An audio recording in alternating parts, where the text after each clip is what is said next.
Hey guys, welcome to my YouTube channel, Vision Speak. I trust you have been blessed with the little content I've shared on this particular platform. So today I want to talk about a crucial topic, which is the art of gratitude. The art of gratitude. And when you look at our world today, there are so many countries that are actually facing a lot of things. When you look at different nations, different continents, there are some continents that are actually facing economic crunch. There are some countries that are actually having war to deal with.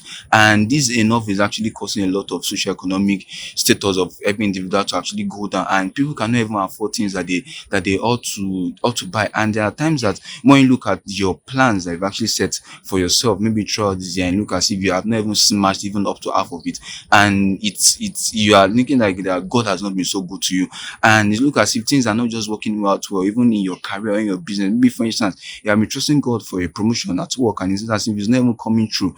But I want to know that when you actually cultivate an act of gratitude, God is able to come all the way out for you. And don't give up, even with the act of gratitude, and you still paying diligence to your work and to your business, and you being resilient in what you are doing. Know that God Himself is going to actually come to help you. So now I'll say that gratitude is like an oil or a lubricant that someone actually applies on the metal to reduce friction and wears. And when you look at a metal that is actually being cranky, you can actually apply oil so it can be smooth. So there are times that we as human beings we complain and we murmur. When we murmur, actually do what we slow down the pace of which God is actually trying to work out things for our lives. So now I'll just try to mention 3 points on how we can actually cultivate the art of gratitude in times like this. So the first one is we actually what counting our blessings one by one. Counting our blessings one by one. So now a song saying that count your blessings them one by one and surprise what the Lord has done. So there are many of us that we actually want to start counting our blessings from the big things that God has done for us. It might be that, oh, I've been trusting God for a car or for a land, and you're like, oh, God has not done that. But out of that little thing that God actually got. So maybe for instance, He healed you. Maybe for instance, He did something very, very remarkable for you, and you might look as if maybe there are times that maybe you're even traveling and you ought to have an accident and God actually saved you, but because what you desired has not come to pass, you're now like, oh, we are complaining. So when we actually complain, it actually reduces the pace of God with us, like the pace of which God is trying to work things out for our life. So for instance, let's say that you wrote an exam, and it was the place that you actually read that actually came out. So that is actually an act of favor from God. So there are times that we as human beings we tend to focus on the big things, so to say, the very big things, and God is saying that can't this person just look at that small thing that I just did for him? I saved him, I provided for him, I made sure that he was able to feed for maybe for some days. That some many persons that they don't even have food to even eat, but yet you have food to eat. So even you counting all those things one by one, it makes God to be, you know, like, oh, this person is actually grateful. And you don't have to start from what is actually being big. You don't have to start from the big miracle that God actually done for you. Even someone actually giving you a lunch in your at your place of work, it's what's being thankful of. So as human beings, you always be grateful to God, even when things are not even coming our way. So the first point is what we counting our blessing one by one. And also the second point, which I will say, is that what don't fellowship with situations or activities that will dampen your mood. Don't fellowship with situations or activities that will actually dampen your mood. And let me tell you the truth, there are times that when there's no way you can even avoid self-generated thoughts that might make you become moody. There are sometimes that you are just scrolling through your social media feeds, and you just see news that actually dampens your mood. You see a lot of things actually happening, and then you be like, oh, that you just start complaining. I remember the time that I just finished praying and just finished fellowshiping with God, and I was actually happy and joyous. And so I just went out of the room, and now I saw a colleague of mine, and we were just having some little conversations, and he was just trying to complain and to murmur about how things are not just working in the country, how the whole exchange rate is actually being bad and everything. And all these matters for real, they're actually legit. It's what we're talking about. But you, as someone who's actually you know that you want to cultivate that act of gratitude, you must actually be intentional. And the Holy Spirit actually told me that, okay, that young man, you have to live here, like live here. This place will actually dampen your mood.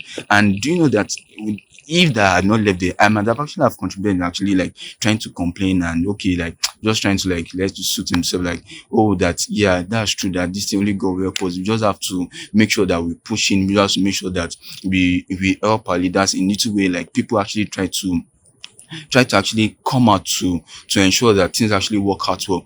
But during engaging in such conversation or fellowship in such kind of conversation will actually what it will actually create doubt,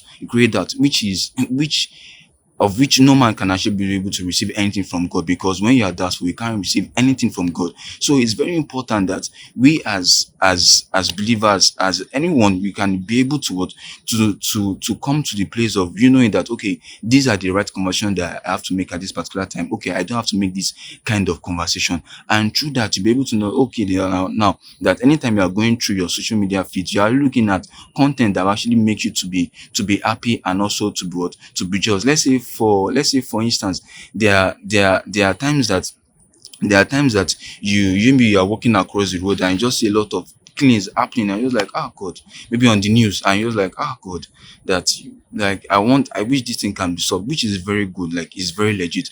But there are times that you just have to like just a way of actually showing like an adoration to God. Even though I know that things are not actually working out well for our country, even though things are not actually working out well for me personally, I believe that you're actually doing something great and something very remarkable. Finally, the third point is what we actually cultivating the habit of singing songs of worship and gratitude unto God. There are times that your heart is very heavy. Let me say very heavy, that it looks as if things are not you ought to be complaining. But when you actually listen to songs and you maybe fill your heart with songs of gratitude, songs of praises, like you just singing into God, you just feel this calmness, this calm, because what gratitude actually what it brings peace. They say, like, let me say that a grateful heart will actually experience a peaceful heart. A grateful heart will actually experience what a peaceful heart, because songs, when you say songs as a way of actually calming our heart. So when you, how much more when you sing songs of worship to God? Maybe for instance, you are down and you're just like, there's this song that you can sing, all my life you have been faithful, all my life you have been so good. So all these kind of songs that you sing will actually what will help you to ease that burden away from your heart. So in conclusion, I will say that in as much as we're actually expecting a lot of things from God, in as much as God has told us so many promises and you have so many dreams and ambitions, know that the timing of God is very, very important, because Ecclesiastes says that God actually makes everything beautiful in his time, not in our time. So there are times that when you actually want to consider your own timing and you see the timing of God, you're like, oh no, I'm going to wait for the timing of God. So the timing of God is worth waiting for. So the timing of God is actually worth waiting for. So don't just rush through the process. When things are not going on well, just sing that song of adoration. Just cultivate the habit of not fellowship with activities that actually drain your mood. And also just try to ensure that you do the things that actually what we make God to be happy and to be delightful towards you. So I hope you have been blessed with this short content, and don't forget to like, to share, and also to subscribe. So thank you all, and see you in my next video. Yeah, bye.